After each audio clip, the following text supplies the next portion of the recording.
All right, short and quick video review for you guys today on the Razer BlackWidow version 3 mechanical gaming keyboard. This is the Halo Infinite variant.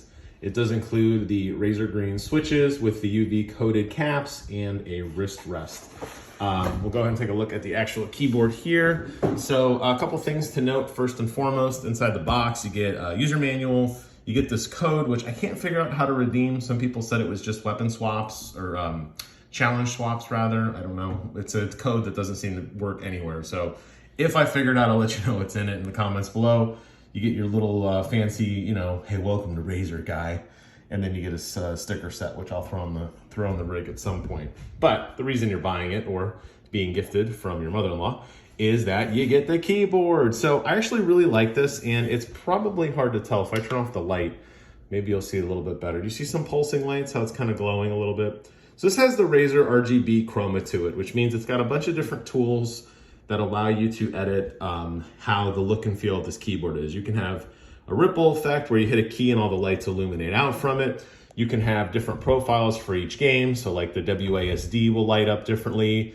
It also has hooks to the game. So like when you die, like the keyboard will turn red, or when your ultimate's ready, the whole keyboard will light up, depending on what game you're playing. And there's a list of tons and tons and tons of games that are available for you to select from. I turned all that off.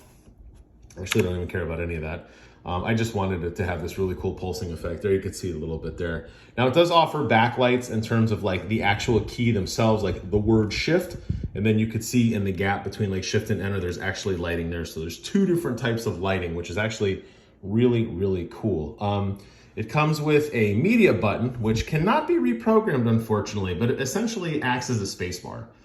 That's what I found so far. So if you're watching a YouTube video, instead of hitting pause or the space bar, you can hit this button up here. It's got a wheel to roll up and down for volume. And if you can hear the clicking of the wheel, that serves as a mute, which is really nice. You have your standard lock features as well, your scroll lock, print screen, num lock, caps lock, all that great stuff.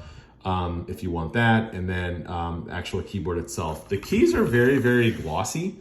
Interestingly enough, for whatever reason, the escape key does not have a light underneath it, nor does it have a backlight underneath it. So when your keyboard is completely lit up, you're gonna have this like dark black corner where the UNSC logo is, which I think is a big oversight, honestly. I'm not really sure why they went with that direction, because like to me, I feel like it should have it, but it doesn't.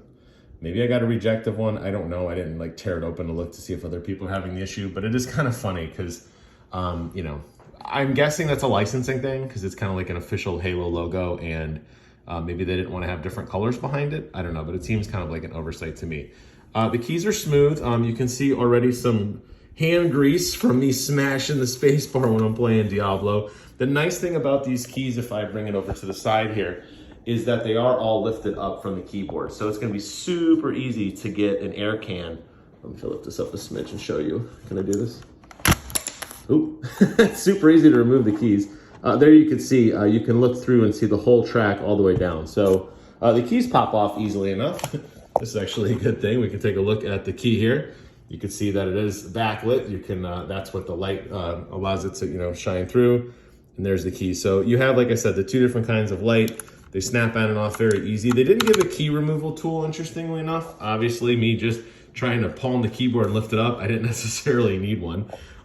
But they're easy enough to remove if you ever want to air can or get down deep in any of those. I don't think you'll have to. The way that these are raised up so high, I think a quick air can is going to do the job, which is really nice. The biggest gripe I have with this, two gripes with this. Number one, it does not have a USB port on the front of it. A lot of keyboards come with a USB splitter that allow you to plug in a mouse or any other device on the front. Here, there is no USB hub. The second thing that frustrates me is the wrist guard does not actually attach in any capacity. A lot of times with like my Corsair K70, for example, it had like slots and you would snap this wrist guard into it. But here you can see on the backhand side, there are no actual wrist guards. There are only just flat pieces. Now it is nice and solid. It really doesn't move, especially if you have a nice gripping mouse pad like I do. But essentially you gotta kind of just line it up and push it in place yourself. But you will notice that as you're playing, sometimes it'll start to slide. That's the box. You'll notice sometimes it starts to slide away as you're playing. Now, I don't think it's necessary that the plate has to be completely pressed up against it. I think it's just something to rest your wrist on. particularly if you are going to raise the keyboard up a little bit this way. So keep that in mind as you look into this. That is something that is different. I do love the artwork here.